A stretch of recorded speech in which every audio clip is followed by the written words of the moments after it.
at last. Looks like it, Aunt Mattie. Huh. What, Dad? Hello, son. Well, daughter, how was the moving picture tonight? Lovely. Mice, that's what it was. Just a lot of mice. There wasn't anybody killed in the whole thing. No, well, then I'll stick to these. These don't talk. And that big cluck Norman Maine was in the picture tonight. Never does anything but kiss a lot of girls. Norman Maine is one of the best actors in pictures. You and your movies, that's all you think about. You shouldn't be allowed to go to him at all if you're asking me. Too bad I was so busy in the kitchen. I didn't hear anybody asking you. Hello, Granny. Hello, darling. But of course, no one ever listens to me. I do if they're within 10 miles of you. Gadding around picture shows. House all cluttered up with movie magazines.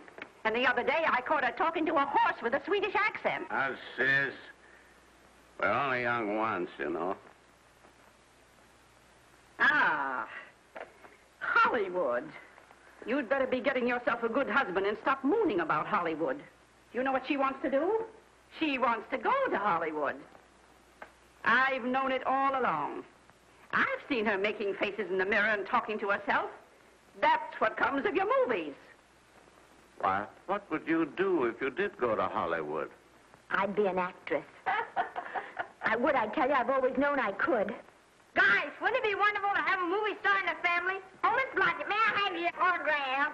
You may not know it, Alec, but you're practically on your way to bed. Oh, Miss Blodgett, you're my favorite actress. Won't you tell me the secret of your success? Oh, let me alone. I asked her what's come over you. I'll tell you what's come over her. She's just a silly little girl whose head has been turned by the movies. And the sooner she forgets the whole thing, the better off she'll be. Why will I be better off? What's wrong with wanting to get out and make something of myself? What do you do that's so much better? Just because you're satisfied to sit here all your life, you think you can laugh at me. Well, someday you won't laugh at me. I'm going out and have a real life. I'm going to be somebody. You know, if it was spring, I'd say give her a good dose of sulfur and molasses. I thought I'd find you. Oh, stop that. Now, stop crying. That isn't going to do you a bit of good. Oh, I'm crying because Aunt Mattie and Alec make me so mad. Well, Alec and Aunt Mattie. Fiddlesticks. They're not important. You're the only one that counts. Esther, everyone in this world who has ever dreamed about better things has been laughed at. Don't you know that? Oh, I suppose I do, But there's a difference between dreaming and doing. The dreamers just sit around and moon about how wonderful it would be if only things were different. And the years roll on and they grow old. And by they forget everything, even about their dreams. Oh, I don't want to be like that. I want to be somebody. Oh, yes. You want to be somebody. But you want it to be easy. Oh, you modern girls, give me a pain. When I wanted something better, I came across those plains in a prairie schooner with your grandfather. Oh, everyone laughed at us. They did at all the other pioneers. They said this country would never be anything but a wilderness. We didn't believe that. We were going to make a new country. Besides, we wanted to see our dreams come true. Oh, Granny, it must have been wonderful. It was wonderful. But don't you think for one single minute that it was easy, Esther Blodgett? We burned in summer and we froze in winter. But we kept right on going and we didn't complain because we were doing what we wanted to do. Can you understand that? Yes, I can. Could you do it? Could you do it even if it broke your heart? Because remember, Esther, for every dream of yours you make come true, you'll pay the price in heartbreak. Oh, I know what I'm talking about. You may not believe it, but I was a young girl once. And a very pretty young girl. A lot prettier than you are. And I was in love with your grandfather. And when some Indian devil put a bullet through him, that is as if it had gone right straight through my heart, too. But I remembered all he taught me. And I went right on. I buried him out there on that wilderness with my own hands. And I went right on that same day. And I kept right on going, even when your mother was born. Oh, Granny, I want to make it worthwhile.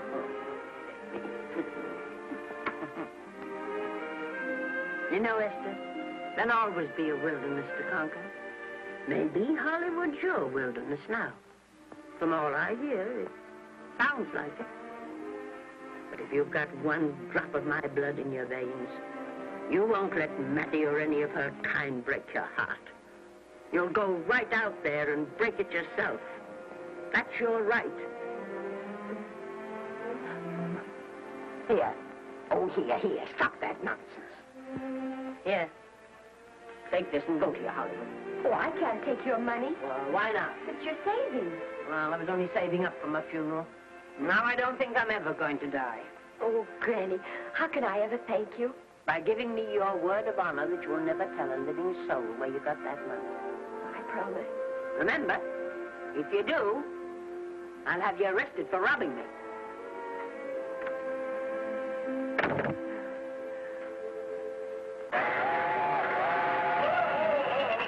Here we are. Want something, Granny? Oh, I can make it, dear. Oh, thanks.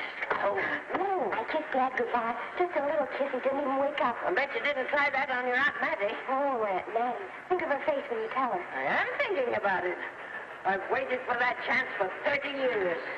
There she is, girl. Oh, thank you, Cousin.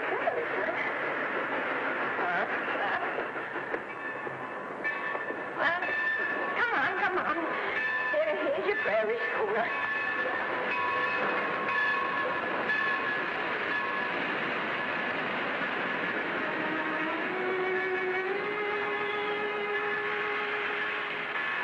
All aboard. Oh, Granny. Go on. Goodbye, Granny. Goodbye. I'll be waiting for you in those movie pictures. Don't tell Mattie. You know, my eyes are not as good as they used to be, but my ears are all right. So you remember, talk up good and loud. All aboard. Bye. Bye. Bye, Granny. Bye.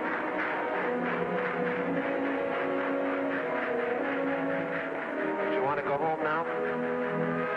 I don't want to, but I will.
Good afternoon.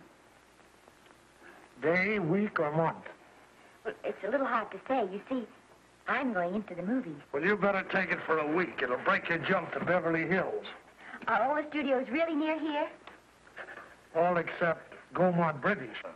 I suppose the best way to get a job is to go straight to the studios, isn't it? Mm-hmm. I have many illusions, you know. I'm perfectly willing to begin with a little bit of a part, or even as an extra. $6, please, in advance. Oh.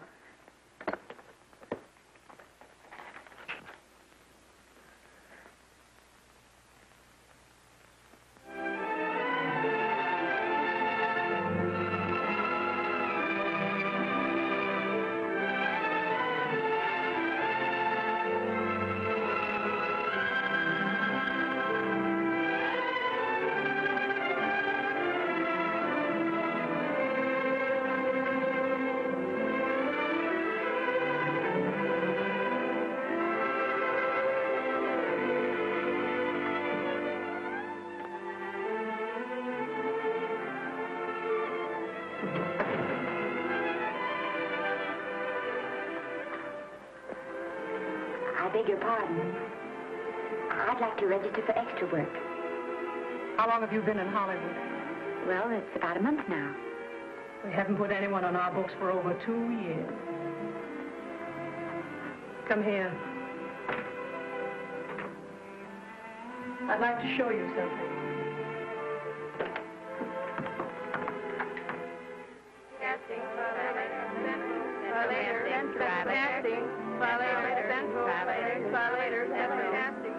Every time you see one of those little lights flash, it's somebody asking for a job. Every time you hear them say, try later, it means there isn't any job. You can't keep the girls at the switchboard long. They go crazy. Every one of those little lights thought it was going to be a star. Still want to go in the movies?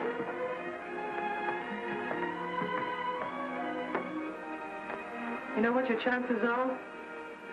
1 in 100,000.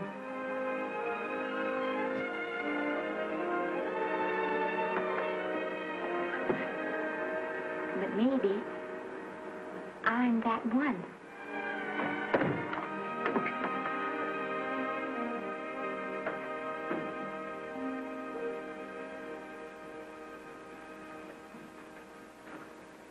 Any phone calls for me, Mr. Randall? Oh, no. Jesse Lasky and Sammy Goldwyn must be writing letters instead. How's the luck today? There wasn't any. Maybe you don't go at it in the right way. Now take Danny McGuire here. He knows the ropes. Don't you, Danny? Sure, I've had him around my neck for years. Huh? What? Oh, Miss Blodgett. Danny McGuire, our new tenant. How do you do? Mr. McGuire is a big director. Oh, are you really? Oh, could you possibly use me in a picture, Mr. McGuire? Of course, I haven't had much experience, but I don't think that really matters if you're willing. And I Now really listen, feel that... lady. In the first place, I'm not a director. I'm an assistant director. In the second place, if I had any jobs to give away, I'd confer one on myself. And in the third place, you should have stayed back home in the first place.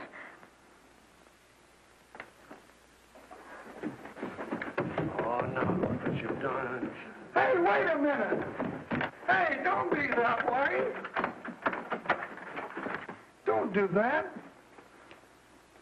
Gosh, I didn't mean to get tough, but a guy thinks he's being kidded when somebody asks him for a job and he hasn't got one for himself. After all, I'm not a big enough shot to hurt your feelings. I'm sorry. It wasn't just that. It was a lot of things. Looking for a job every day and never getting any nearer to it. I guess I was beginning to get a little scared. I know. Lady, do I know. Well, there's only one thing to do for that feeling when you're tired and sunk and down to your last nickel. Come on and I'll buy you a drink. Well, it's not as bad as down to the last nickel. I've still got $11 left. $11? You're going to buy me a drink. Come on.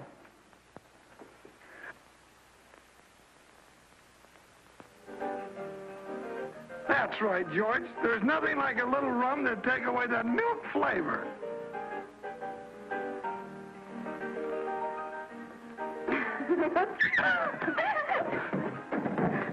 I beg your pardon. Certainly.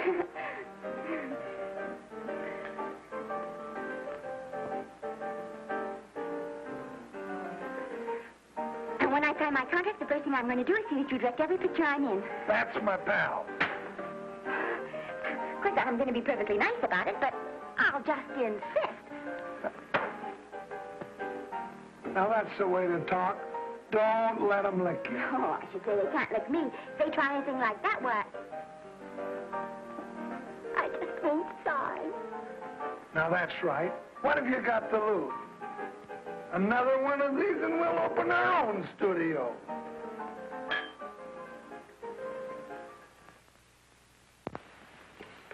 Bill rendered $24. Past due. Remit without further delay. Me.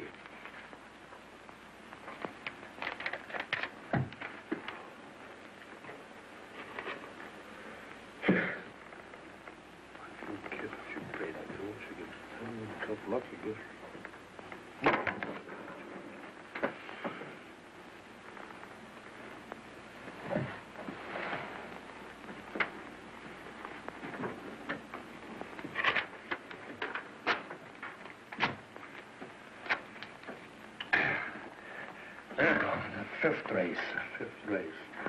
Tricap. Who's right? Tricap.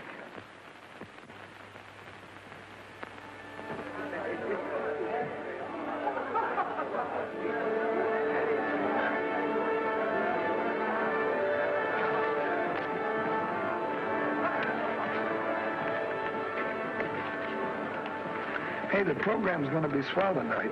Now, you take this fella Beethoven. I'm a pushover for him. And Chopin, well, he's not so dusty either. But I kind of wish that once in a while they'd play something you could sort of go out whistling, you know, like Blood on the Saddle, Blood on. Well, there's a tune. Hey, why don't you throw your hat in the air or something, can't you? This is a celebration. My job starts tomorrow. I know it does, and I think it's swell, Danny. Gee, I wish you were in on it, too. But, oh, no, it would have to be a war picture. One of those big novelty numbers, a war picture without any beautiful women at the front. Oh, well, something will happen soon. Maybe. Why don't you go home, kid? Oh, Danny, I can't do that. I came here, and I've got to stay. Well, now, if it's on account of money, I can... Thanks, you've given me enough already. Anyhow, this is no time to be worrying. This is a party. Look at all the people. Everybody in the world. Look. That's me in the name.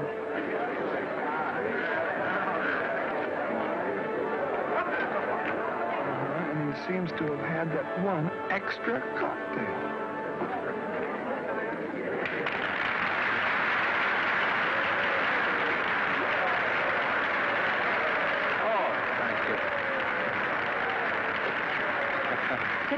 You dope. That's for the orchestra leader.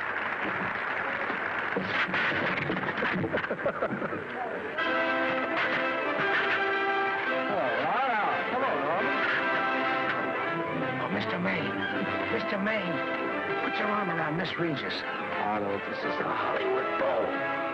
Oh, afraid of crowds. Go on, get out of here. What's the matter? You getting too big to bother with photographers? Don't want any pictures taken now. Oh, is that so? Well, supposing I take it anyway. Well, shove that brownie number 2 of yours down your throat. Thank you, Mr. Maine. No!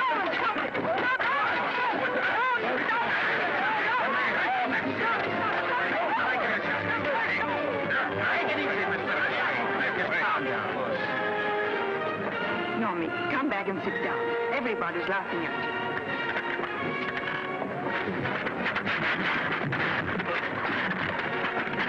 All right.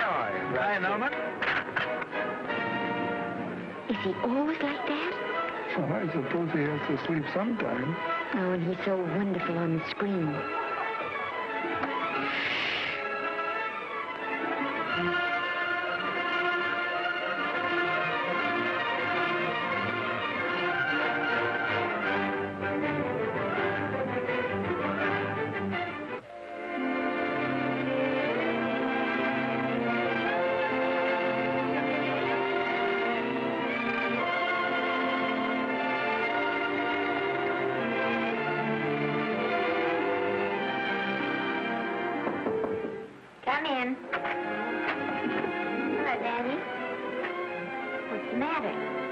Well, believe it or not, I got a job for you.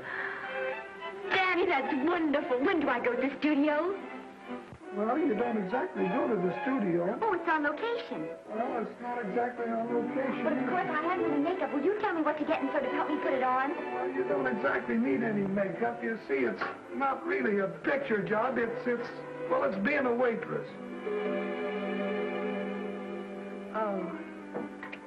Well, it's kind of a picture job if you look at it right. You said it was a waitress.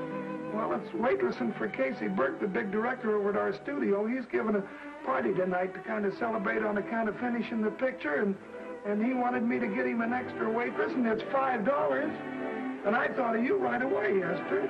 That was awfully sweet of you, Daddy. Well, there's going to be a lot of big people at Burke's house tonight, and I'll bet you there's any number of big directors, and if you're there, maybe they'll notice you. I could make them notice me. Sure you could, Esther. It's your chance. My chance. All right, Daddy, I'll do it. Oh, but I can't. I haven't got the right things to wear. Oh, yeah. Now, you don't think the wardrobe department's right next to my office for nothing, do you? A perfect fit.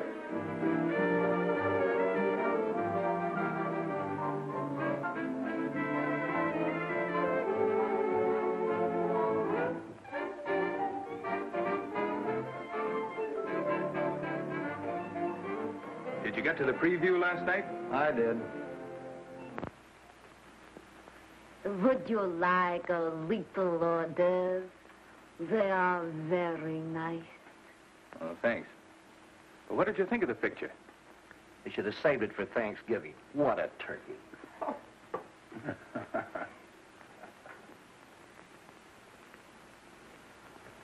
Will you have some hors d'oeuvre? You do like hors d'oeuvre, don't you? I don't think there's anything so enjoyable as hors d'oeuvre before supper, and these are rarely delightful.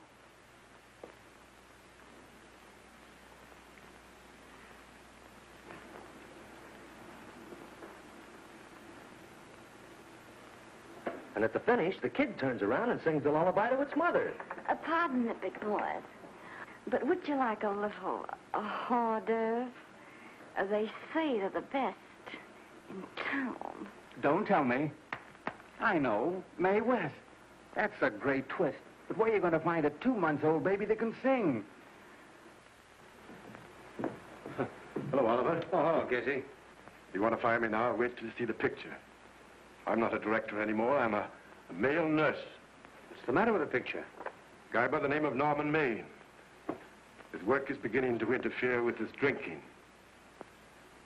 Oliver, don't tell me I'm to direct his next picture, too. Mm-hmm. You were my favorite producer. Now, wait a minute. You just go right on with your directing. I'll take care of these stars. I know how to handle them. I had a serious talk with Norman after that Hollywood Bowl occurrence, and you don't have to worry any more about his behavior. Excuse me, Mr. Niles. Mr. Libby of your publicity department is on the telephone. He says it's most important, sir. It's about Mr. Maine. Thank you. Oh, it's probably just some little thing. Of course, Oliver. I'll turn on the radio and see if they've called out the National Guard yet. Hello, Libby. What's the good word? Mr. Norman Maine, America's Prince Charming, was apprehended driving an ambulance down Wilshire Boulevard with a siren going full blast. He explained he was a tree surgeon on a maternity case. Well, will it be in the papers? No, it won't be in the papers. But that's a nice, expensive hobby of yours, keeping Mr. Maine's informal entertainments out of the public press. Oh, that's fine work, Libby. Try and see that no one gets to Norman. He's probably home sleeping it off. All of them. Why can't you forget those dopes at the studio for one night? Business, business all the time. I don't know what's going to become of you. Norman, why didn't you call for me? Oh, by darling, why didn't I call for you? In case you've forgotten, I was supposed to come here with you. Oh, that's all right. I got here without any trouble. The only reason I don't slap your face. Yes, darling, I know. Hello, John. Oh, hello, man. What's the matter with Oliver? He looks as if he'd had bad news. Hello, Mary. What's the matter, old boy? Maybe I'm wrong. I guess I've been drinking too much lately. No, you ought to cut it down. It's bad stuff. Scotch and soda.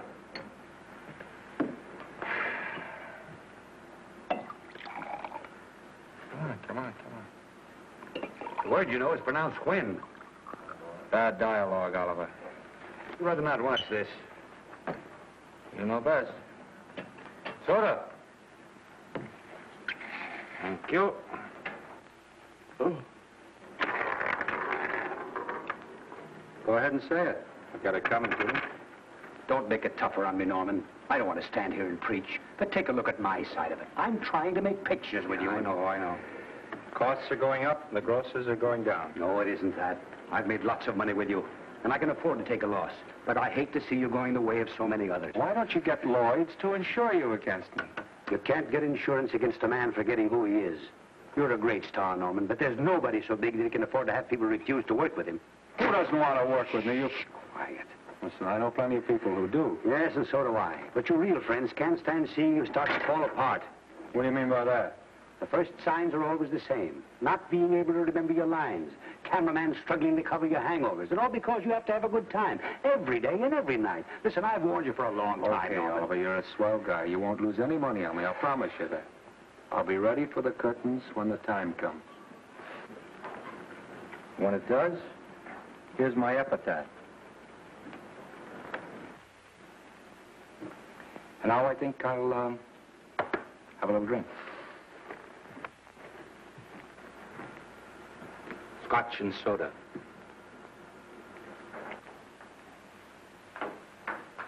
Scotch and soda. Ooh. Come on.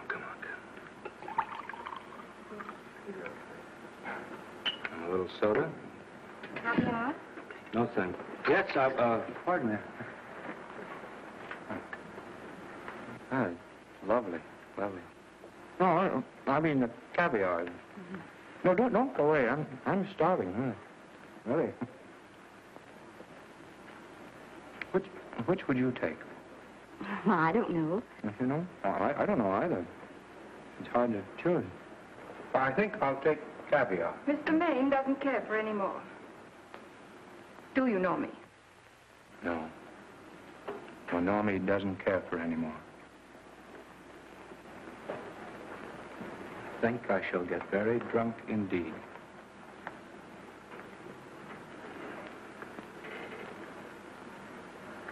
Scotch and soda. Sorry, I have something.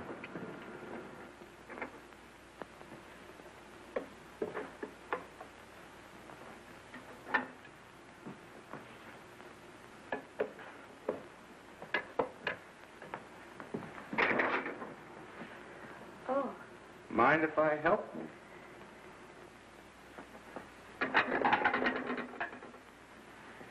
Won't they miss you? Oh, no.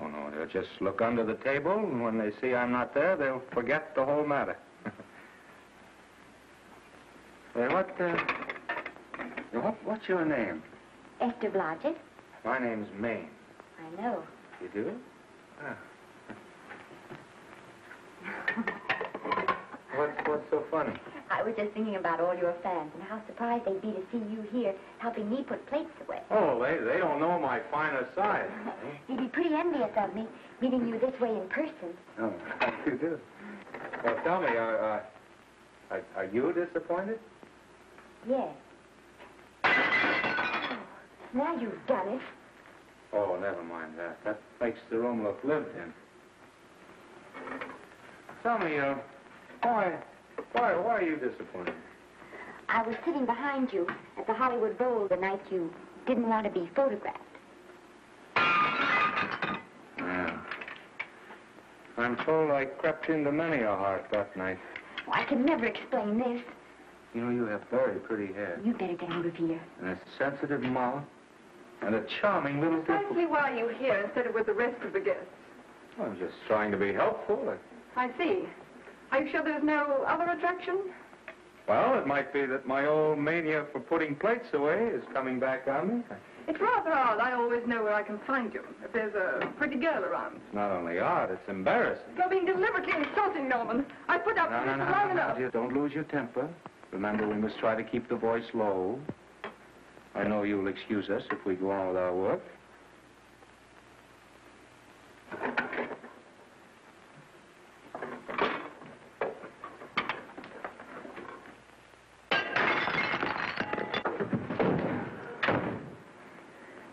Now see what you've done.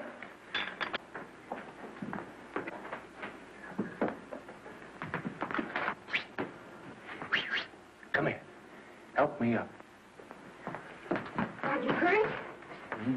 No more than usual. Come on, the wolves are on us. We gotta get out of here. Oh, I can't. The dishes aren't finished. Oh, yes, they are.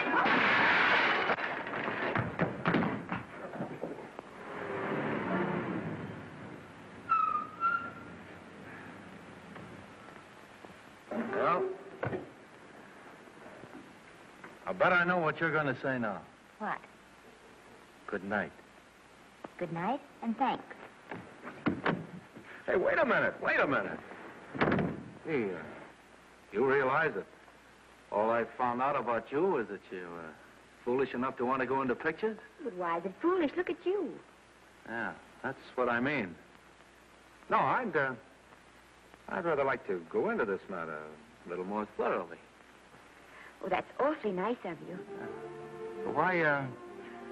Why don't we go on up to my place and talk it over? Oh, no. Thank you very much, but I really must say good night. Good night. But you're not angry. No. I'm hungry. Well, why don't you go and get something to eat? Good night, Miss Blodgett. Good night, Mr. Maine. Wait a minute. Peter, the least I can do is to see you to your door. Will I see you again? I hope so. Has anyone ever told you that you're lovely? Well, now you know. Thank you.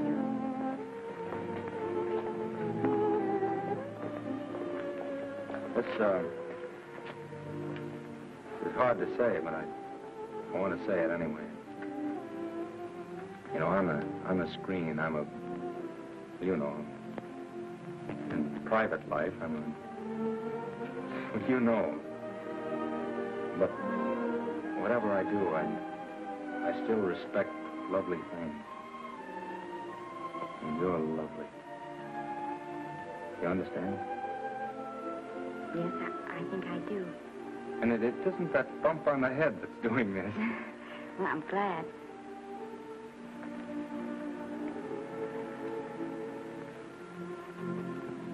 Good night. Good night.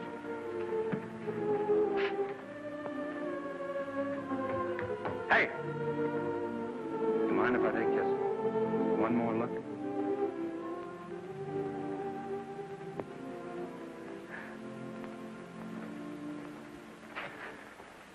Go away. Quite impossible. I wouldn't even consider it. No.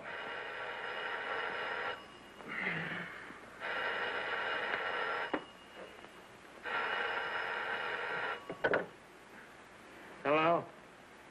Who is it? Who? Norman? What have you done now? You're not in jail, are you? Oh. Yes, I see. Oh, it's that again. I see. She's beautiful. Yeah, I know. You want me to give her a screen test? Yeah, certainly. She's got wonderful possibilities. Oh, you know she's got something. Well, you knew all the other ones had something, too. Oh, no. I tell you, Oliver, she's got that sincerity and honestness and sincerity and honestness that makes great actresses. Oliver, I am so sure of this girl that I want to take the test with her myself. Listen, Oliver, you've worked hard. You're entitled to a break. You get...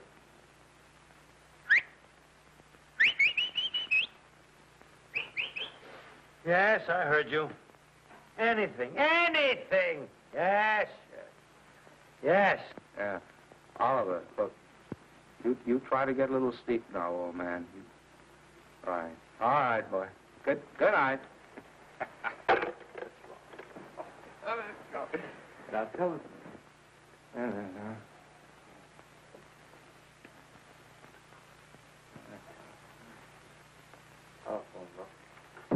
Telephone book. Hey, telephone. Hey, Olive, telephone book.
Telephone.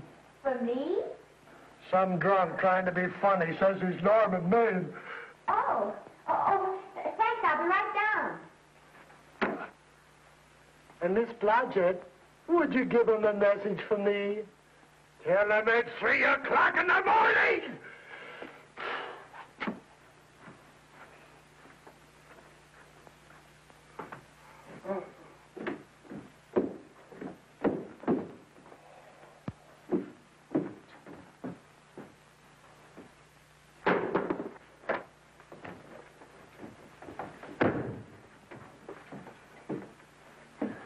Hello? What? Oh. Oh. Oh. Oh, yes. I'll be there. Oh, thank you.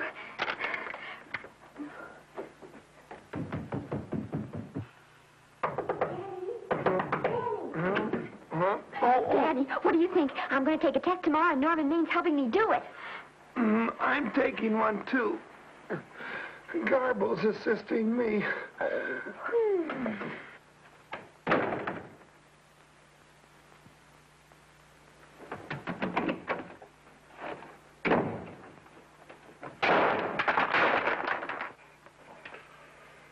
Oh.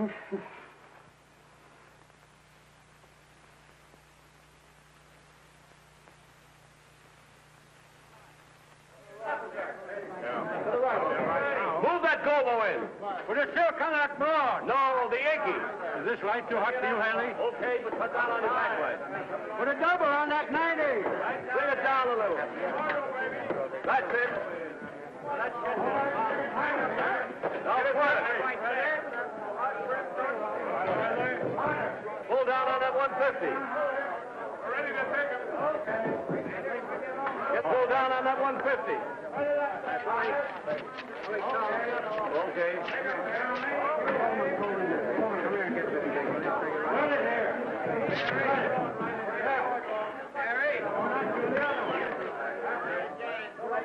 Bring me an apple box. Listen, gentlemen, please, if you don't mind. This is just a test. Ready, Mr. Burke? All ready, Mr. Burke. Ready, Mr. Burke? Ready now, Mr. Burke. All ready, Mr. Burke. We're ready now, Mr. Burke. All ready, Mr. Burke. We're ready, Mr. Burke. All right, let's take it. Quiet! Quiet! Quiet! Quiet! Quiet! Ready, Norman? Yeah. You ready, miss, what's your name? You'll soon know your name, Esther. The whole world's going to know it. But I'm so scared. Maybe I better not try it today. Oh, come on, now, don't be foolish. They all had to go through this. Harlow, Lombard, Myrna Loy, and now Esther Blodgett. All right. I'm ready. This is a take. Rolling. Quiet. Dave!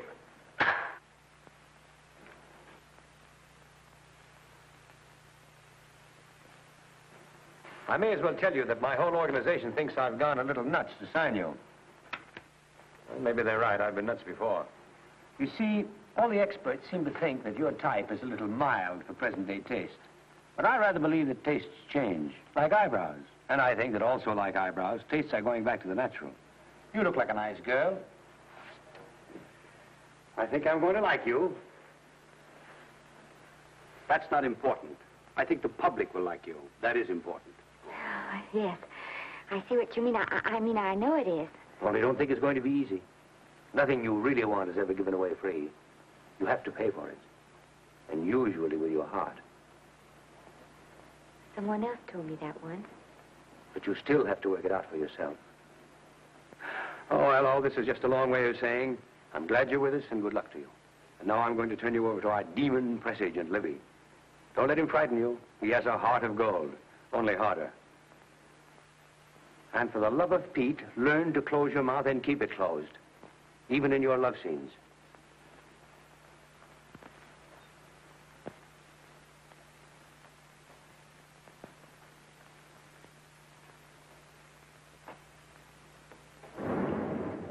Are you a Russian?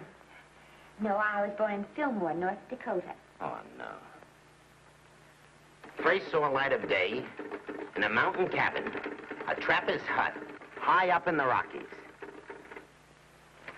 Go on. Well, I always wanted to be an actress. Dreamed of footlights as Lonely Kitty. Are you sure there's no Russian in your family? Positive. That's a shame. Well, what does your father do? He's a farmer. Social registerite father. Fed up with hypocrisies of 400, sought wilderness for consolation. There amidst the mountain flowers, he raised another blossom. His lovely little daughter. What's your name? Esther Victoria Blodgett.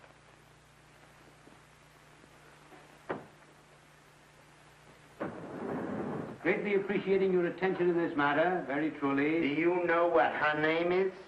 Esther Victoria Blodgett.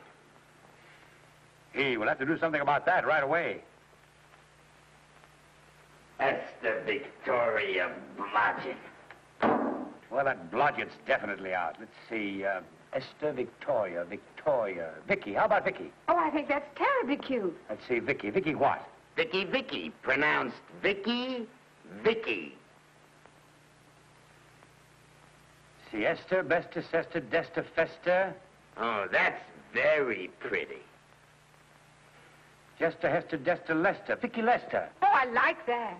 Say it. Vicky Lester. Say it again. Vicky Lester. Say it again. Vicky Lester. Say it. Vicky Lester. Say Vicky Lester. Vicky Lester. Vicky Lester. Vicky Lester. Vicky Lester. Flash. Oliver Nile Studio discovers new starlet, a Cinderella of the Rockies. Her name is Vicky Lester. Those who have peeked tell me she couldn't be more divoon. The face of an angel and such natural talents. Her voice is a symphony. Her very walk, they tell me, is enough to drive men mad. Not that way. Get the lead out of your feet. Lift them up.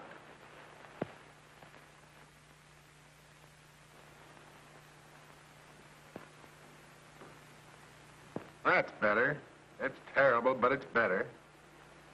The quality of mercy is not strained. It droppeth as the gentle rain from heaven. Cease. Through the mouth, my child, through the mouth. The nose is for smelling roses. Proceed. Does she have to look surprised all the time?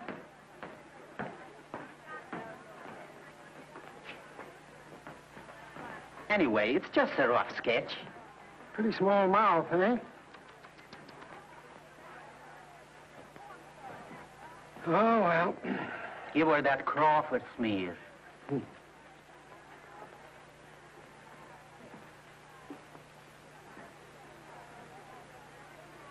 This'll give her that deeply... Yeah.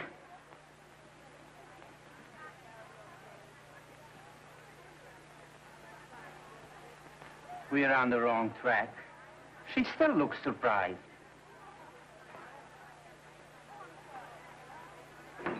Listen, dress people. We're shooting on the set this morning, not in the commissary. Now, come on, snap into it. Acme Trucking Company? No. Mr. Smith is not in.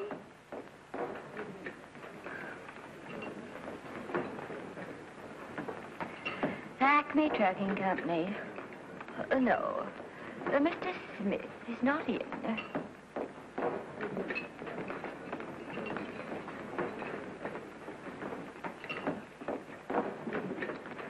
Good morning. What can I bring you, Mr. Maine? That just shows how long you've been here. Mabel, bless you. How soon are you and I going to be married, huh? I don't know. You'll have to ask my mother.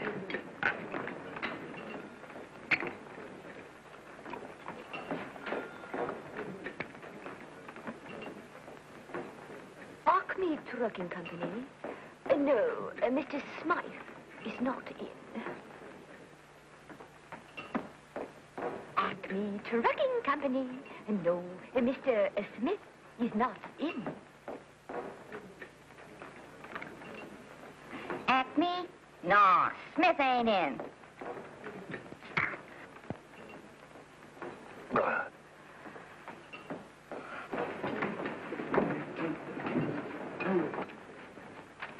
Acme Trucking Company? I'd like to speak to Mr. Smith, please. Mr. Smith is not... Oh, Norman. What's all this between you and Smith? I've got a part. It's only one line, but it's in the picture.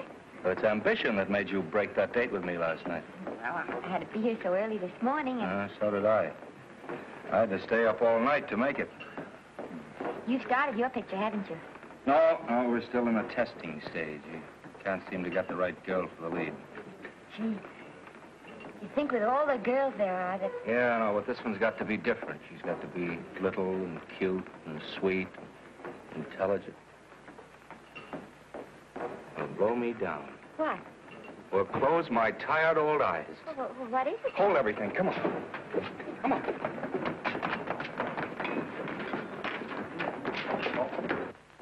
Well, you've been through the whole casting directory. I work day and night, Mr. Niles. And I'll work with her, Oliver. And I can be mean or nasty or anything you want, Mr. Niles.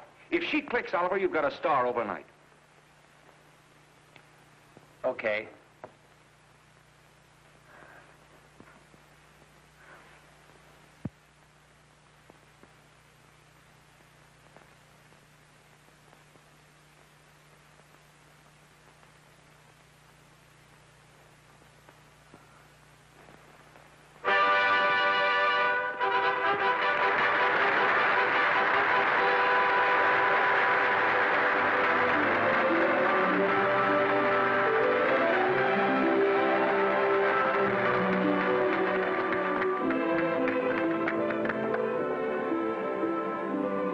Wait till you hear them at the end of the picture.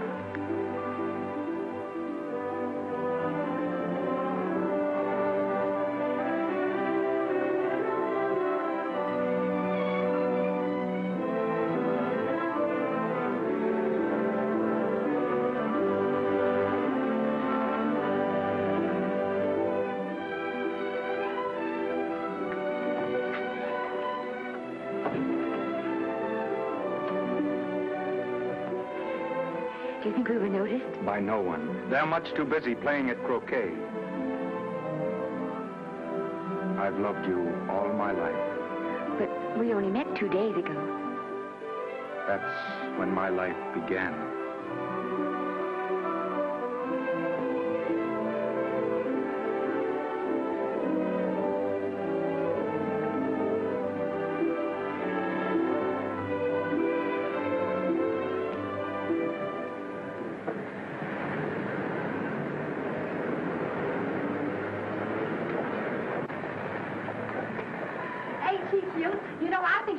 type I am, don't you? I think she's sweet. Well, it's Vicki Lester's picture, all right. I think she was much better than he was. These producers are so horribly down. They won't know how good she is. Well, maybe it's because she's a good girl. No, Maine's not so bad, but it's Vicki Lester they'll go to see. Vicky, darling, I think she's the most precious little thing I've ever seen. The knockout, Libby. You might mention that when you write your review. That Lester kid's a gold mine. Didn't you like Norman Maine? Was he in it?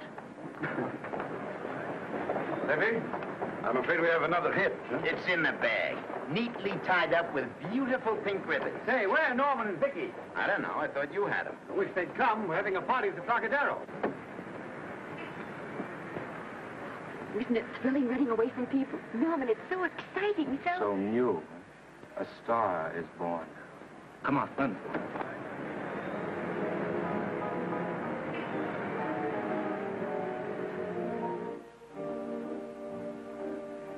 It's wonderful, isn't it?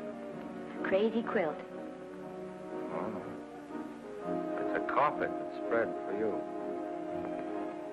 It's all yours from now on, you know. Come, Esther. You're a success.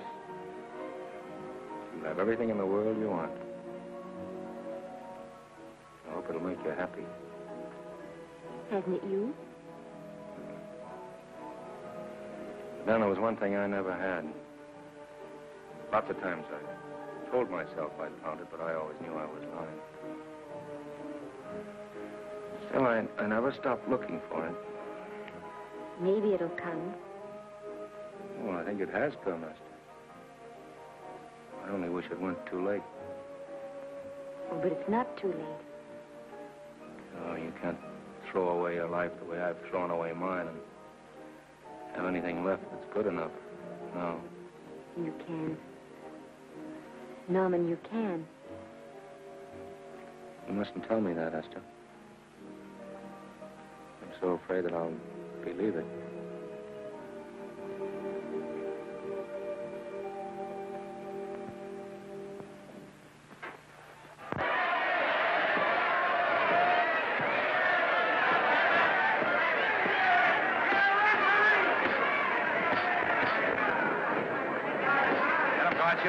Shoot your right. Swell, isn't it? Lovely. What scotch you get? Can't you hear me, Gotcha? Shoot your right!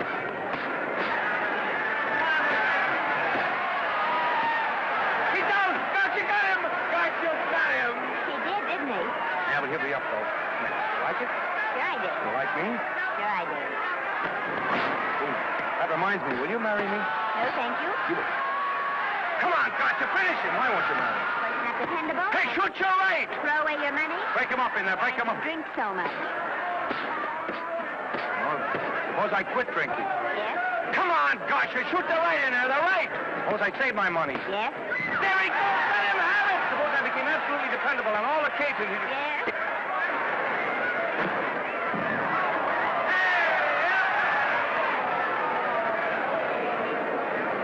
Hey, Gotcha, he got him! He got him! He certainly did.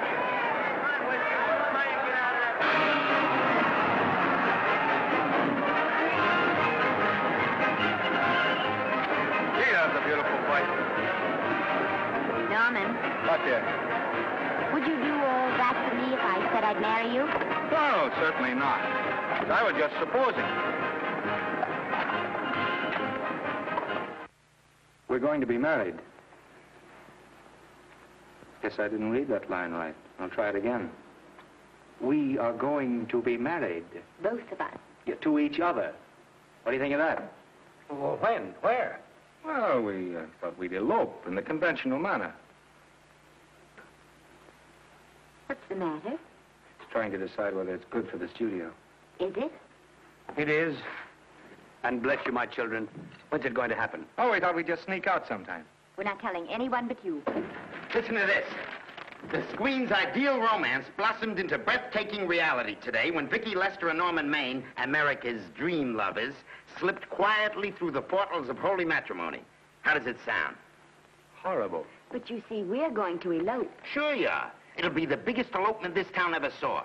We'll get a tie-up with the Army, have you escorted all the way down to Yuma by 20 of their new bombing planes. Is he going with us? Don't you think we can work this thing out better alone? No sense in bothering the happy couple with all the details. I'll see to it that you get a carbon copy of the whole layout. I can hardly wait. I'm sorry we didn't realize that we were in the way. While you're settling the details, you don't mind if I take this woman out and buy her a ring? Sure, go ahead. We want everything legal. That's a charming match. A nice girl like Vicky. And public nuisance #1. Now, wait a minute, Libby. Norman's all right. And if you'll pardon my pointing, Vicky's business is her own. It doesn't require any comments. I wasn't making any comments. I just said it was a rotten shame. So go ahead and plan the elopement. Oh, that elopement stuff is out. You can't get any scope in that. We're going to have a wedding. Where'll we have it? Customary place, I believe, is a church. Nah, it's been done. This has got to be something big. The beach. I can visualize it. The bridesmaids in bathing suits. 20,000 Santa Monica school children spelling out the word love. It's a novelty, but is it big enough? Why not the city hall? A police escort of every motorcycle cop in town. Sirens screaming, confetti pouring out of buildings like the Lindbergh reception in New York, only on a big scale. What's the matter? Isn't it big enough?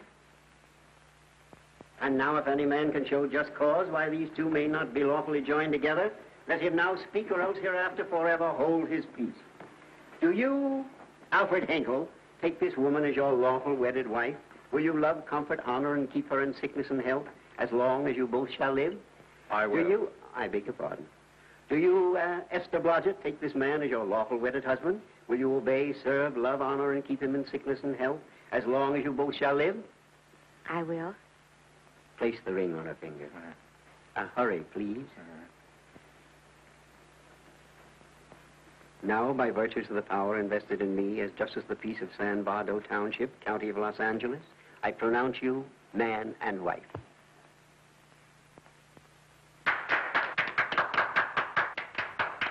Quiet! And now I must exercise my prerogative of office. I hope you'll be very happy, Mrs. Hinkle. Thank you. Thank you, sir. Oh, Thank you Danny. very much. Now, if you'll please sign the license. Oh, yeah. You know, Mrs. Hinkle, I can't help but believe I've seen you somewhere before. Oh, really? Well, I believe this is the first time I've ever been in San Bardo.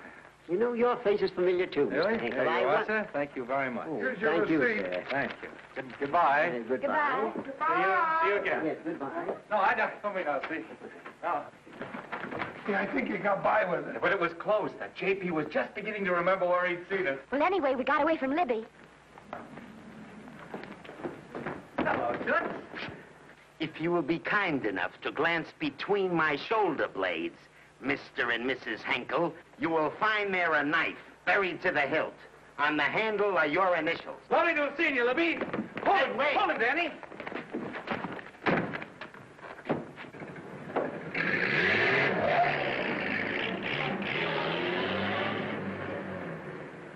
There go a couple of rats I raised from mice.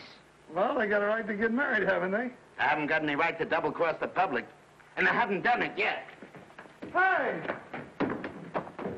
People versus Porky Washington. We're charged with violating Section 600. Young man, you're in contempt of court. Operator, get me the Los Angeles Tribune. I've a good mind to put you under arrest. Wait till I make the score. You wait, too. Tribune, give me the city desk. Johnny, this is Matt Libby. I got a flash for you. Norman Maine and Vicky Lester were married at 2:30 this afternoon. Vicky Lester? Court recess.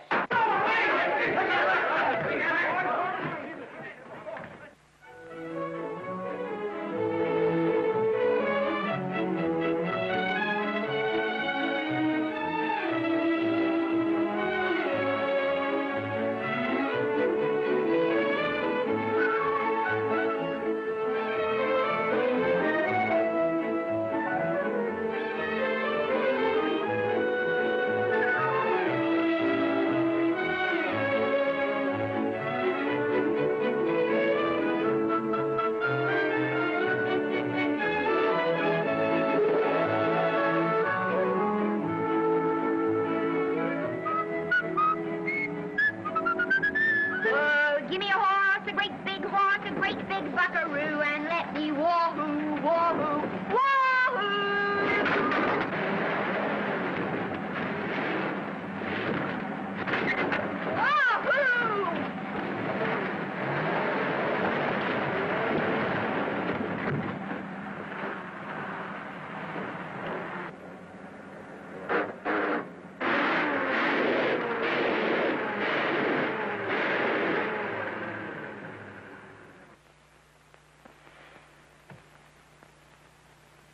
Wahoo. Wahoo. I don't want to sound immodest, but I think I've stripped a gear. Well, sit down, won't you, and let's get acquainted. We'll probably be seeing quite a bit of each other from now on. No. Might just as well break the ice now as later.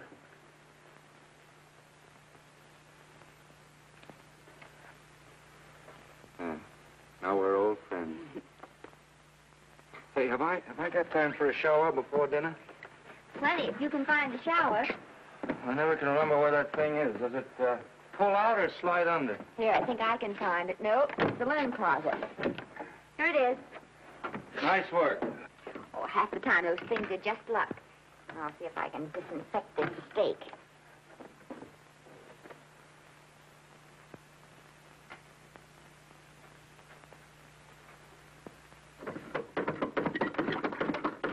Yeah, Esther, there's no soap. Here. Thank you. Oh, Annette, Yes, dear? I'll need a washcloth, please. Oh. How you fix the cigarette? You know I never smoke underwater. Well, what do I do to make this thing work? Pull that gadget at the top and pray for rain.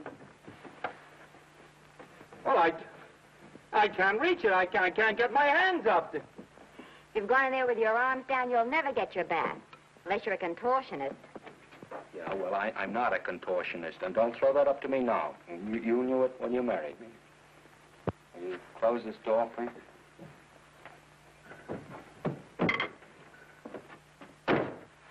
Thank you.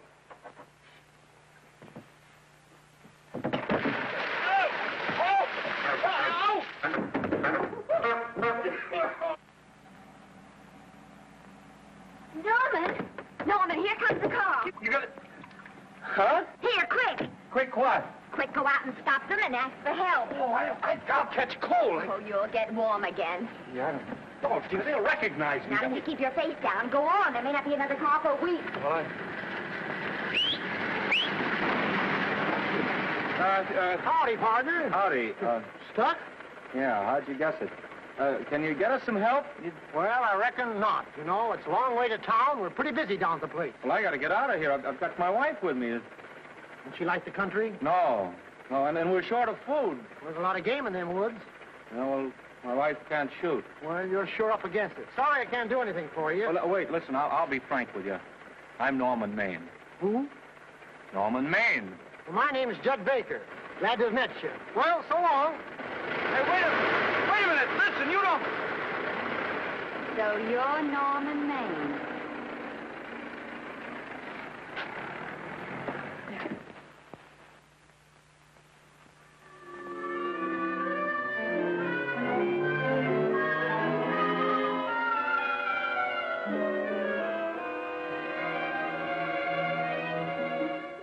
I got my prestige to look out for. I'm supposed to be the best publicity man in the racket. And they laugh themselves sick when I even try to get a decent mention of Maine. Yes, I know how sensitive you are, Libby, and I don't like to see your feelings hurt. Thanks, boss. Now, Vicky, there's a dish for free space. But if Maine swam across the Pacific, the papers would keep it a secret. Well, the exhibitors don't like him, the critics don't like him, the public don't like him, and I don't like him. Who likes him?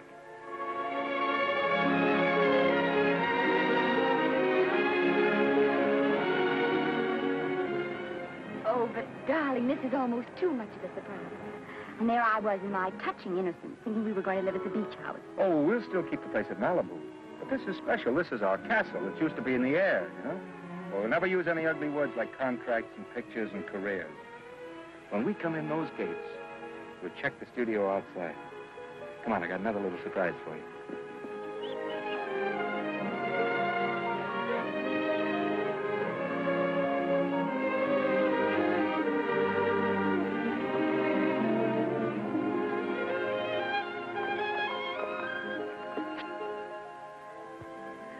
Oh, Norman, it's lovely.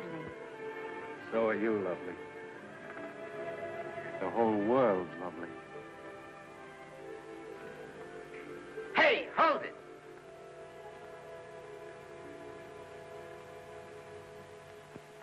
That's it. Caption, their honeymoon never ends. All right, let's get some pictures. Now, if the bride will sit here and the groom stand behind her, we'll have something unique. Now let's go after something different. You sit down and she'll stand up. Pretty radical, isn't it? Yeah, but in a nice way. Okay, Otto, fire. Caption, their honeymoon begins anew. Ah, the producer. Caption, their honeymoon ceases abruptly. Hello, Oliver, glad to see you. No, I'm glad you're back. Thank you. Vicky, how well you're looking. Hello, Oliver. Am I interrupting? Yes, thank you. Just want a couple more pictures. That's enough of both of them. What they're asking for is exclusives of Miss Lester. Alone. Oh, I see. Well, come on, Oliver, let you and me get exclusive. See you later, Vicky. Well, don't worry, Otto. My camera smashing days are over. They ain't your only days that are over. Oh, hold that, Miss Lester. Gorgeous. Well, Oliver, how's the dividend situation? Very pleasant. I think we'll show $2 million on the next quarter. Oh, smart move of mine to sell my stock, eh? Oh, well, when you need money, you need it. Well, some people save up for just such an event. You know, there's bound to be a rainy day occasionally. Yeah, but as a citizen of California, I've always refused to admit that. Yes, I know, but still it does rain. Well, anyway, you can thank me for some of those dividends of yours. Mm-hmm. Oh, can't you? Oh, sure. That was a little too quick, Oliver. The matter, the Enchanted Hour was a smash hit, wasn't it? Well, it made Vicky a star overnight. Yes, it should have. How about me? Oh, let's talk about business at the office, Norman. Beautiful pool you have here. Beautiful. Oh, now let's talk about it here. Didn't they like me? Well, maybe the pot wasn't just right. That was the best part of the year. Look, Oliver. You think I'm slipping? Can you take it? Yeah, go ahead. The tense is wrong. You're not slipping. You've slipped. Oh, my fan mail's still big. Norman. Fans will write to anybody for a photograph. It only costs 3 cents for a stamp, and that makes photographs cheaper than wallpaper. But every 25 cents they pay for a theater ticket buys them the right to be a critic. And your last few performances, Norman, have not pleased your critics.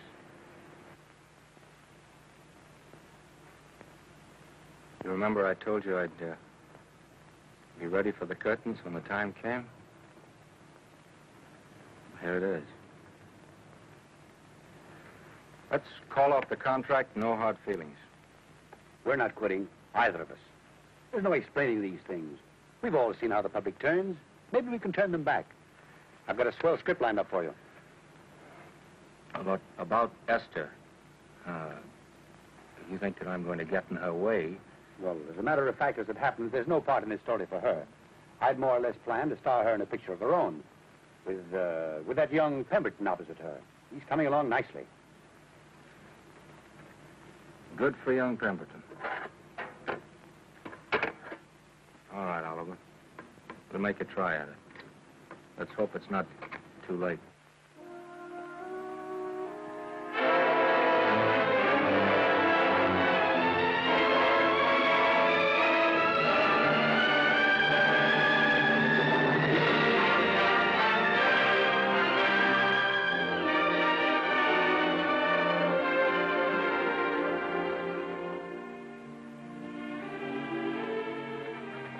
No argument.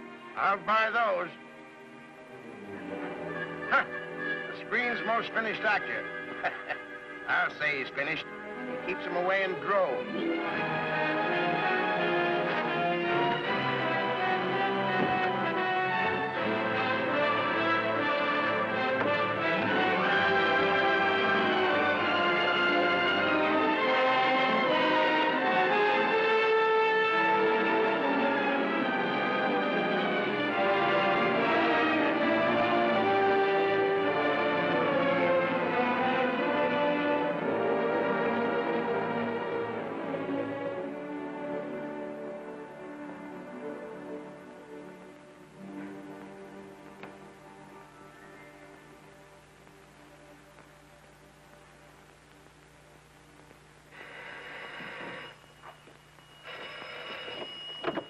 Hello?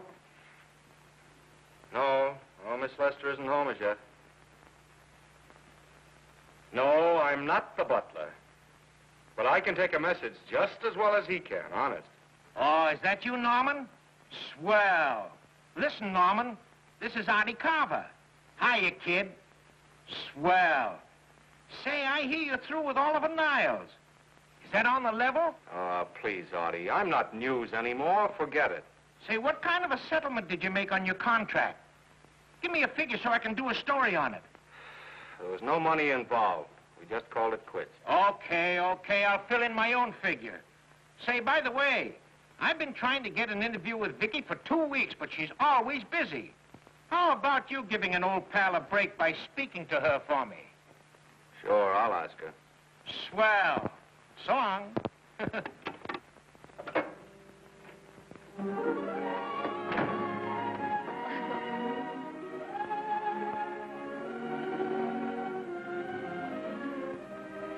I didn't mean to be late, darling, but Casey wanted... All right. You're here now. What's new today? Nothing. Haven't been out of the house. Let's go somewhere tonight. No. You're tired. We'll stay in. I'm not tired, really. Oh, yes, you are. You've got a hard day ahead of you. Anyway, I see so little of you, I'd like to have you to myself. Oh, but it's the servants' night out. We haven't any. Yes, we have. I fixed a little snack with my own lily white hands. I'm learning to cook in my spare time. Then I think I'll marry you. I get it. You want to make an honest cook of me, huh? Comes in on wheels in this joint.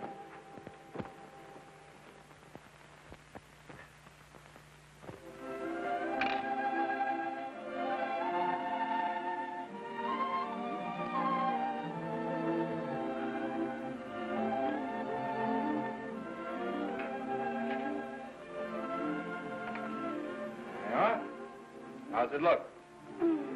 Wonderful. Huh? That's what I thought. Now then, don't be formal, just pitch in. Yeah?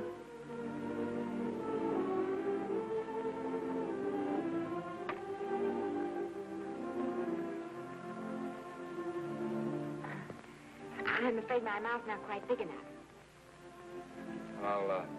I'll measure it next time and make them to size. A little hard to lift, too. In fact, I think I'll take those measurements right now.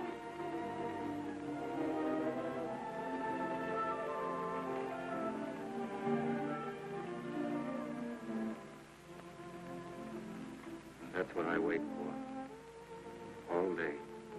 That's why I rush home without even changing my costume.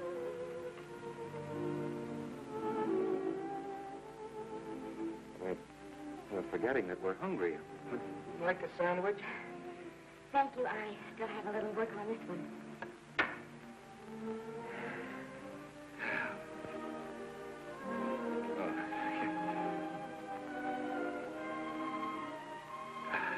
Norman, will you unhook my dress? I can't breathe. Mm-hmm. You know, all the time I thought it was the kiss that made you breathless. A lot of hooks, huh? Uh-huh. Why don't you have a zipper? That's a good idea. You better?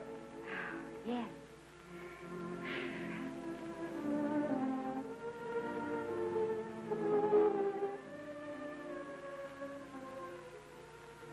Don't look now, but I think that guy on your left is in love with you.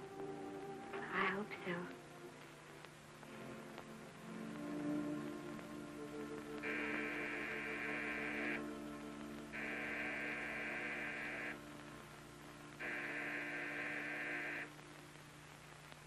The doorbell.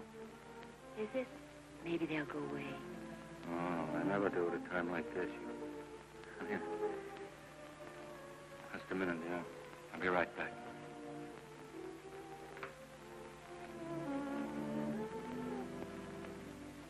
Does Vicky Lester live here? Yes. I got a package for her. I'll sign for it. So who are you? I'm her husband. Oh, sure. I'm right here, Mr. Lester.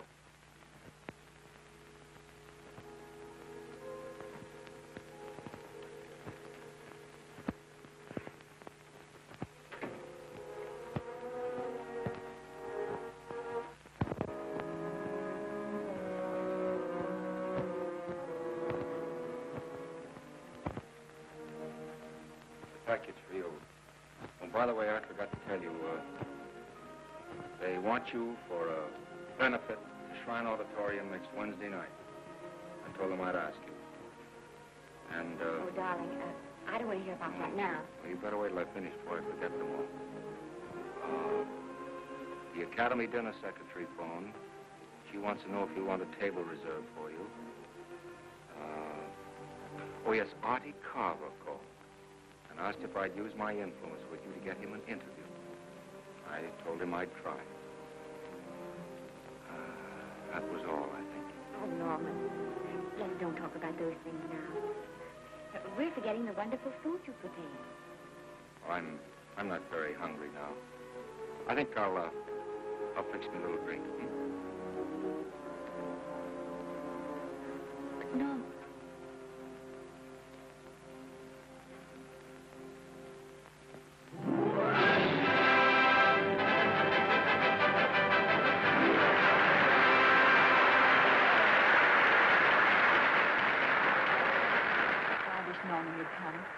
Stop worrying.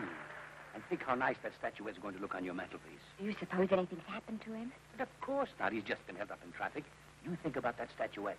And now we arrive at the climax of the annual dinner of the Academy of Motion Picture Arts and Science, the highest award within our power to bestow. We have already applauded with our hearts as well as our hands, while awards are being given those gentlemen who during the past year have rendered distinguished service to the motion picture industry. We now pay honor to the ladies, or rather to one lady. We offer to her the Academy Award for the finest performance of the past year. She has already had the world's acclaim, but this is the tribute of her fellow workers, the men and women of this industry. It is not only my pleasure, but my privilege to present this award to the actress who created the unforgettable Anna in Dream Without End, Miss Vicki Lester.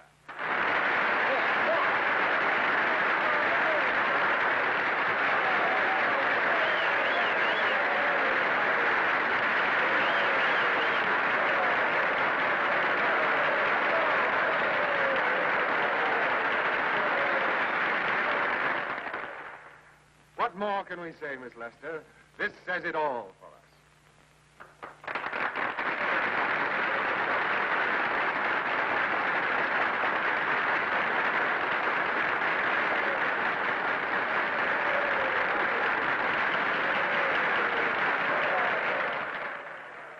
Ladies and gentlemen, when something like this happens to you, and you try to tell how you feel about it, you find that out of all the words in the world, there are only two that really mean anything. Thank you. All I can do is to say them to you from my heart. All I can do is to keep on saying them. Hey, that's fine. That's a very pretty speech, my dear. Very pretty. You said the right thing.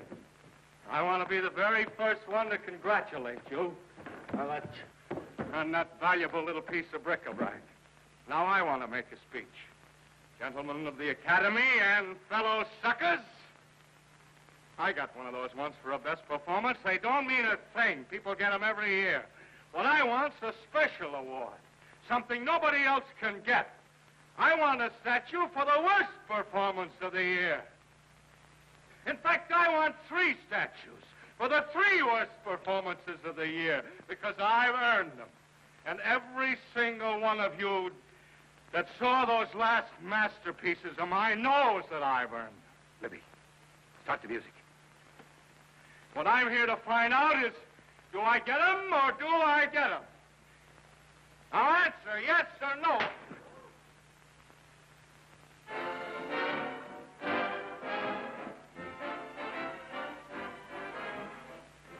Norman, darling, let's go and sit down.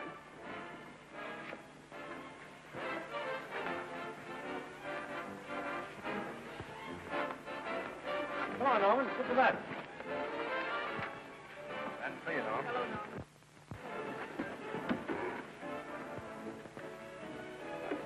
Hello, Norman, how are you? Hi, Oliver. My dear, do let me congratulate you. You must be terribly proud and happy tonight. Thank you.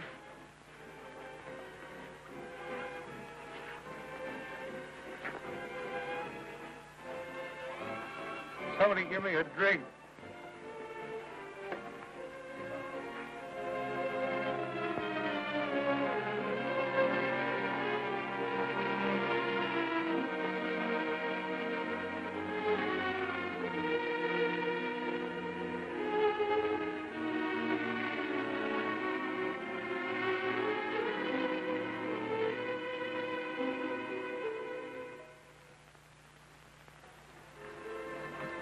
Oliver, nice of you to come to my dressing room. Vicky, how are you? I missed you. Everyone's missed you. Have a nice trip. Well, a 3-month tour of the theater circuit scarcely comes under the head of pleasure. But the way they're screaming for your pictures all over the country. Miss Lester, if I may talk shop, you are a knockout. Thank you. It's good to hear that. You've been crying. A little. How's Norman?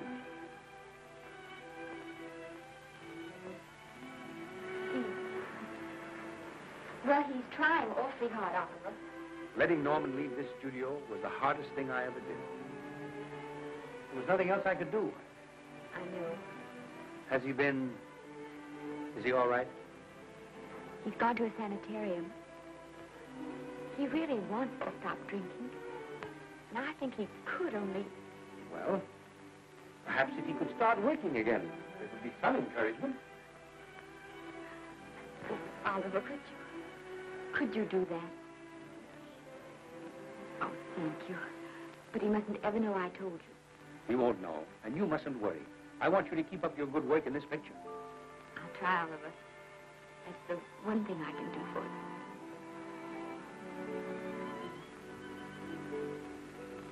you.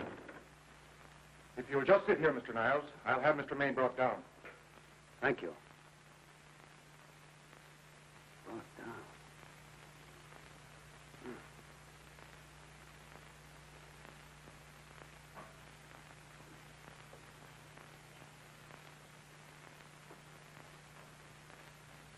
Hello, Oliver. Welcome to Liberty Hall. Hello, Norman. Well, no, Mr. Niles isn't slipping me a case of scotch, Cuddles. This is just a handshake. This is Cuddles, Oliver, my social secretary. We go everywhere together.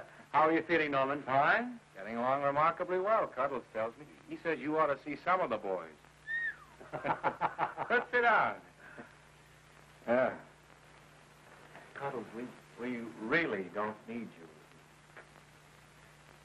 Touching, isn't it? Can't bear to have me out of his sight. Are you comfortable here, Norman? Comfortable. It's positively luxurious.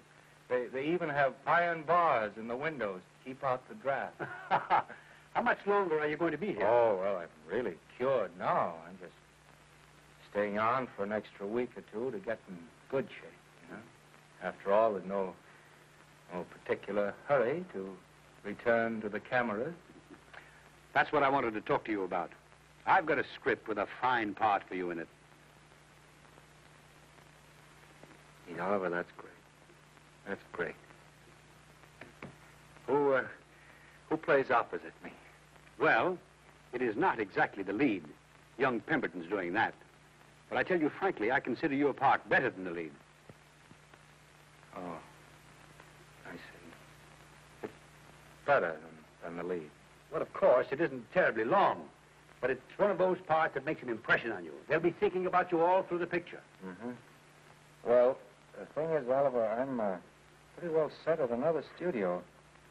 I'm not at liberty at the moment to tell you which one. You know yourself how those things are. Of course. But it's a big picture. One of the biggest of the year. And the part. Every actor in Hollywood would give his teeth to play.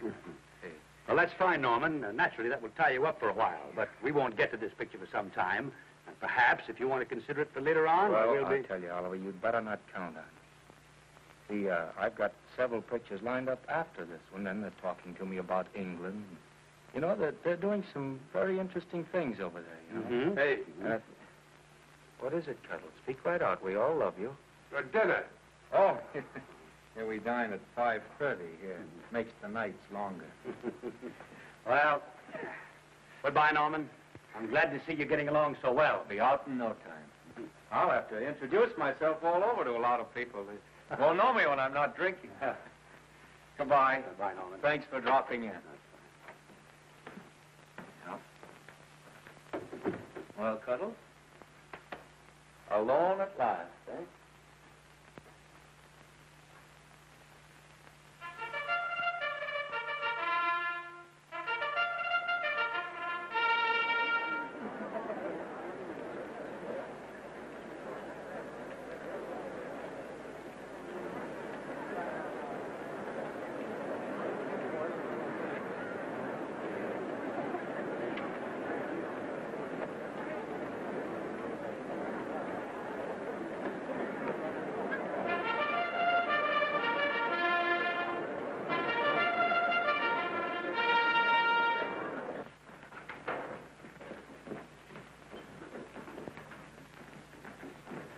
Bert?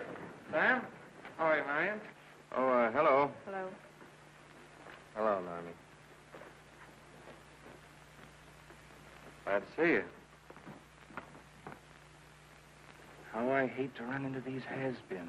They give me the creeps. Me too. He was good while he had it. And he had it quite a while. Hello? Hello, Mr. Maine. I haven't seen you in a long time. Oh, I've been resting. Ginger ale, please. Ginger ale and what? Ginger ale and ginger ale. A new leaf? A whole new book. Thank you. Scotch straight. Hello, Libby. Why, it's Mr. America of yesteryear. Do they let you wander about now without a keeper?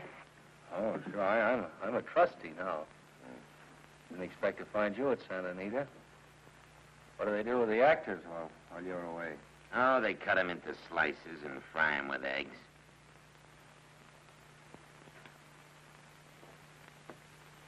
I suppose you'll be here all the time, now that you've retired from the hurly-burly of the silver screen. Well, we're living down in Malibu now and pretty lonesome with Esther away working all day. Well, I wouldn't squawk about that if I were you. It's nice to have somebody in the family making a living. Oh, wait a minute, Libby. I don't want to forget that we're friends. Friends, my eye. Say, listen, I got you out of jams because I had to. It was my job, not because I was your friend. I don't like you, and I never have liked you. Nothing made me happier than to see all those cute little pranks of yours finally catch up with you and land you on your celebrated face. Pretty work, Libby. Always wait till they're down, then kick 'em. I don't feel sorry for you. You fixed yourself nice and comfortable. You can live off your wife now. She'll buy you drinks and put up with you even though nobody else will. Wait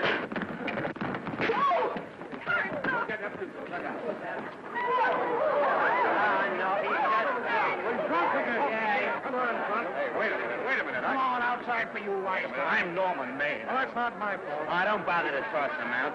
He's harmless. All right, Mr. Libby, if you say so. Sure, let him go. What can he do? He can't fight any better than he can act. Norman Maine. Oh, he's drunk again. Why, he's been drunk for years.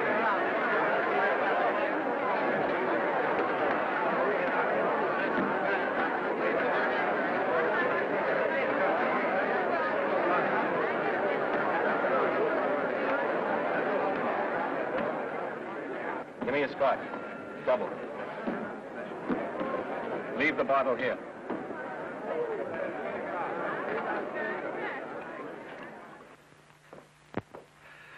Vicky, you'll be ill. Why don't you try to get a little sleep? But he's been gone 4 days. 4 days and not a word.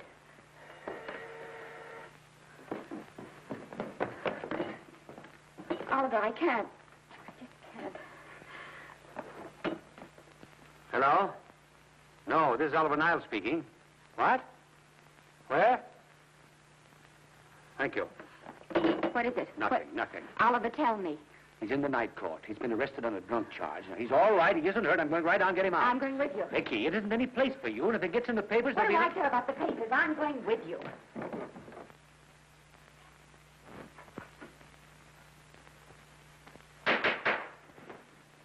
Division 30, Municipal Court, County Los Angeles, now in session. The Honorable Judge J. Parrish presiding. Be seated, please. Was you able to do anything? The judge wouldn't even see me. Ready, Your Honor.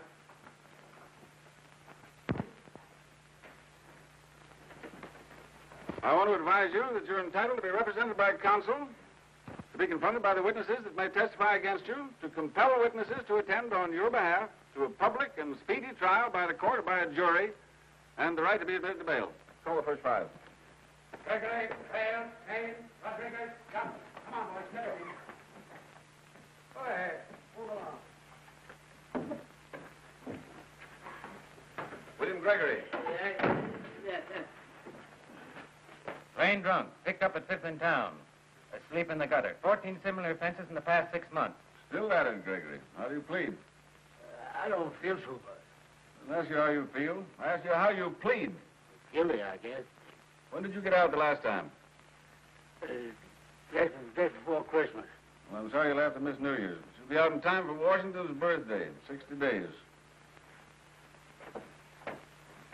Milton Rails. Plain drunk. Picked up on Brooklyn Avenue. Given treatment at receiving hospital, then removed to jail. How old are you, Rails? 17, sir. Did you take a good look at those men in the cell with you last night? Yes, sir. And have you taken a good look at yourself this morning? Oh, no, sir. Well, I suggest that you do. $5 or 2 days. Sentence suspended. Oh, Judge. Alfred Henkel, more commonly known as Norman Maine. Drunk and disorderly. Cracked car into tree at Sunset and Coronado. Evidently been drinking for days. Resisted arrest and injured one of the arresting officers. How do you plead? Guilty. You're Norman Maine, the actor, aren't you? You've come pretty low, haven't you? There isn't a man here who's had the advantages you've had. Look what you've done with them. You're nothing but an irresponsible drunk, driving about the streets with the power to inflict death or injury on innocent people. I think we'd better deny you that power for a while. 90 days in the city jail. Please wait.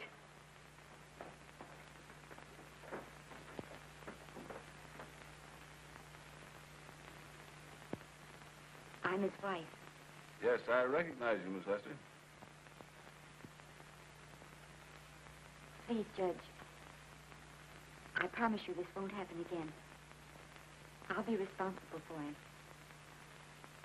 If you just won't send him there. You realize that this man, when drunk, is obviously a menace to public safety?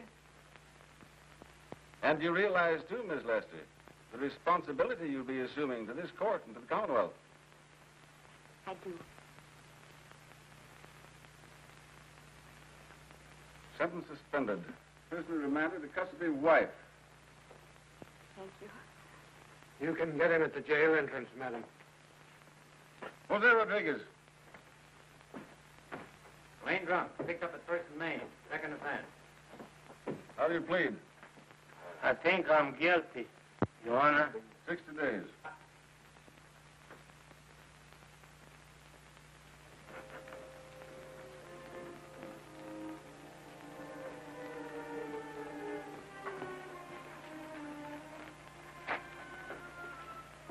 Yeah, I'm so tired. Hold it, Mr. Maine. A picture. Oh, no. What about a statement for the press? Oh, no, please.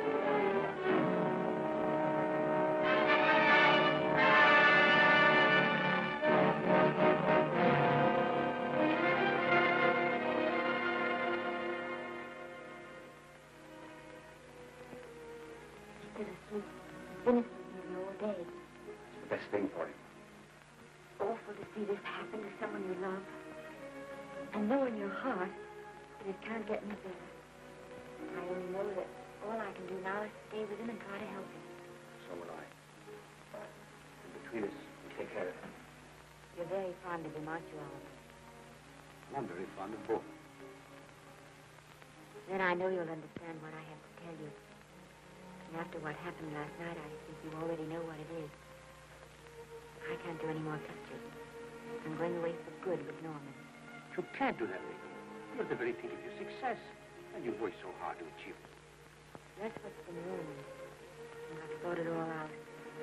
Maybe if I hadn't been away from him so much, last night and what went before, it wouldn't have happened. And I know it's too late to think about that now, but it may not be too late to go away with him and start over somewhere.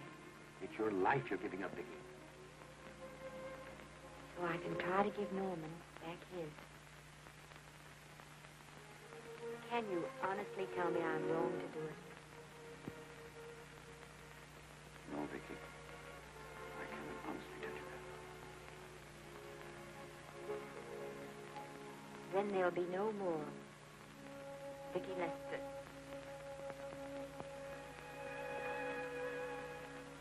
No, look at the door with me.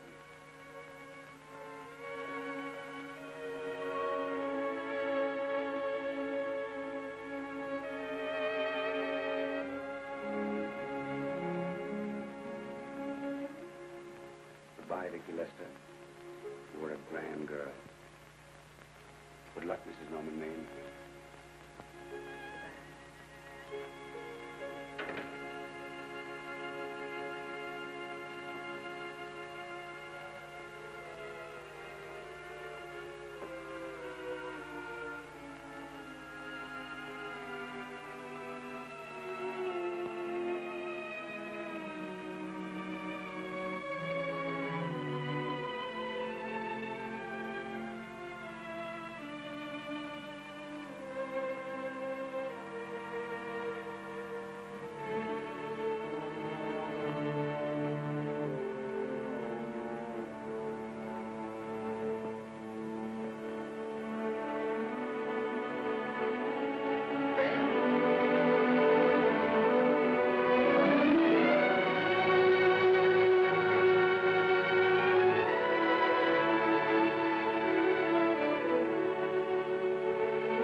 Darling,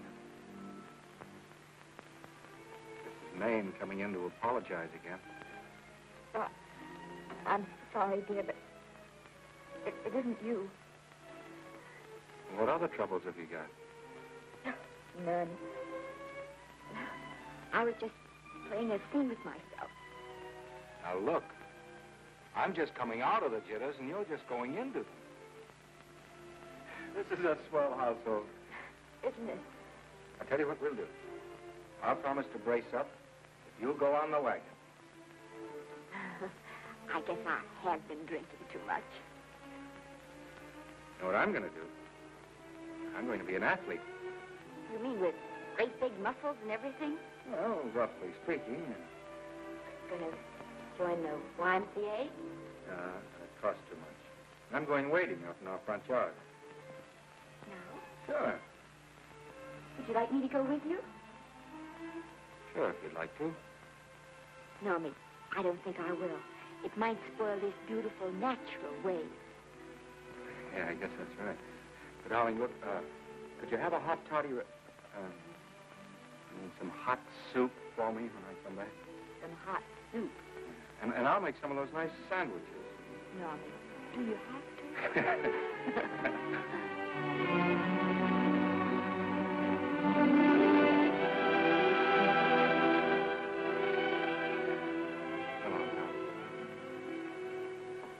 I don't stay in too long.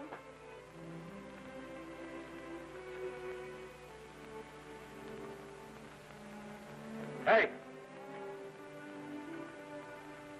Mind if I take just one more look?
first drink of water he had in 20 years.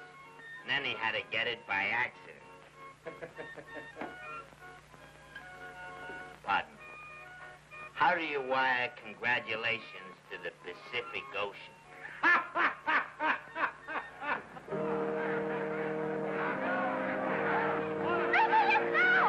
Oh, you can't see her face. Hello, Vicky.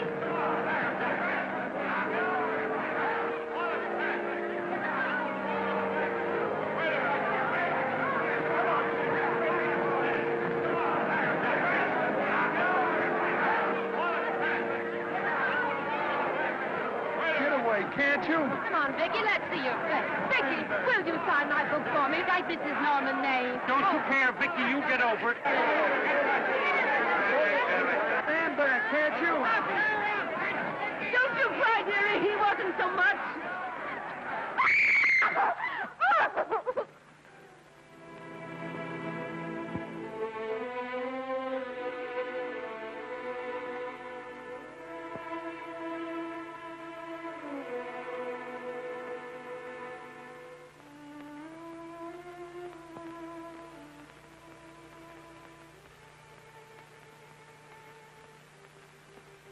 Do you mind if I take just one more look?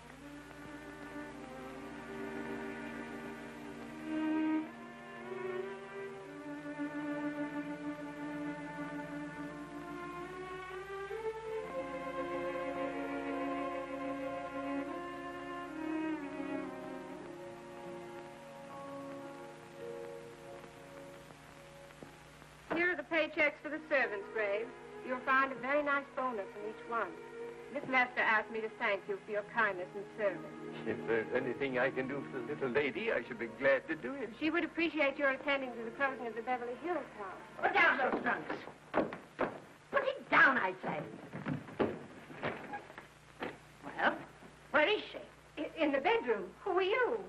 I'm her grandmother. Get up.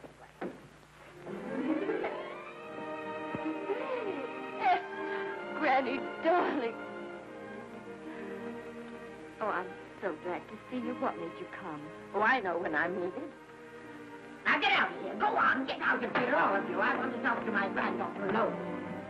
I came just as quickly as I could. But I'm going home. I sent you a wire yesterday.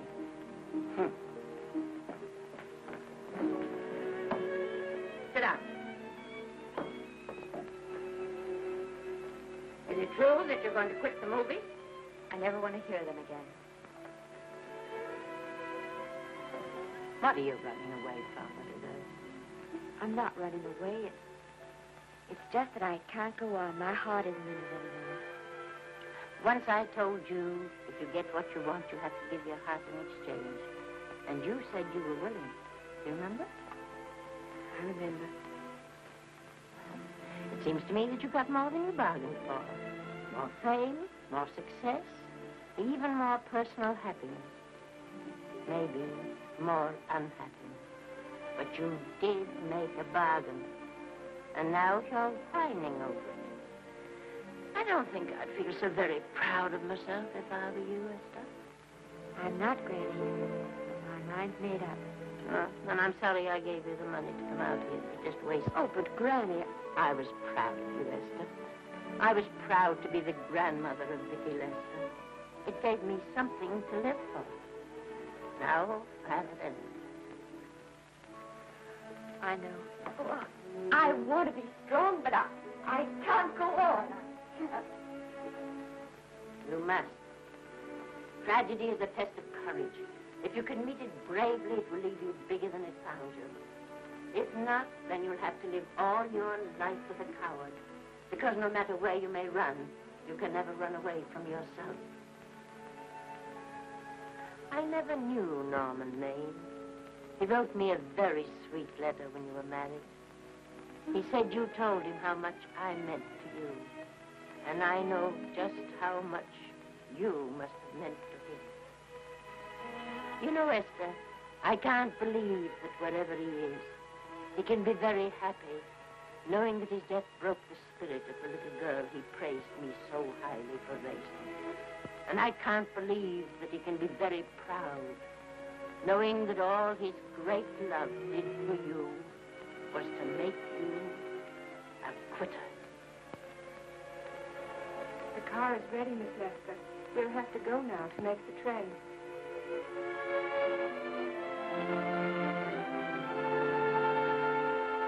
Put the car back in the garage.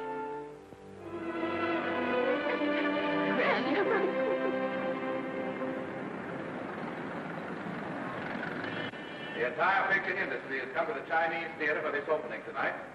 It has come to pay tribute to a great star on her long-awaited return to the screen in what has been called her greatest performance.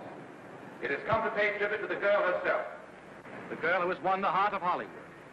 The girl who has won the heart of the world. Miss Vicki Lester. And if I'm not mistaken, Miss Lester's car has just driven up. Yes, it is she.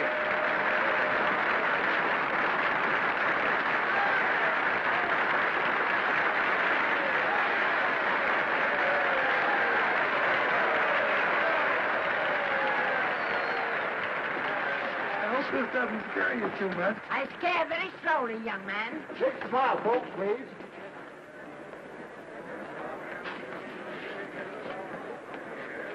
They'll have your mug, I mean your face, plastered across half the papers in the country tomorrow. How do I look? Oh, you look swell. You're a liar, but I like you. And here's Miss Lester's grandmother. Won't you say a few words to the radio audience, please? Say something, Letty. You know, we've got a thing like that back home where they all listen in on, but we call it a party line. Won't you say something, please? They're listening. Maybe some of you people listening in dream about coming to Hollywood. Maybe some of you get pretty discouraged. Well, when you do, you just think about me. It took me over 60 years to get here, but here I am, and here I mean to stay. Thank you very much.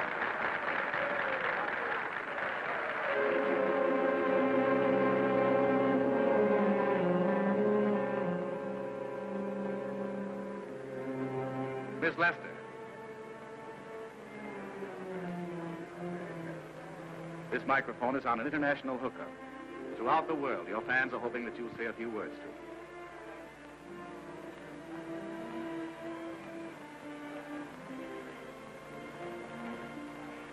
Hello, everybody. This is Mrs. Norman Maine.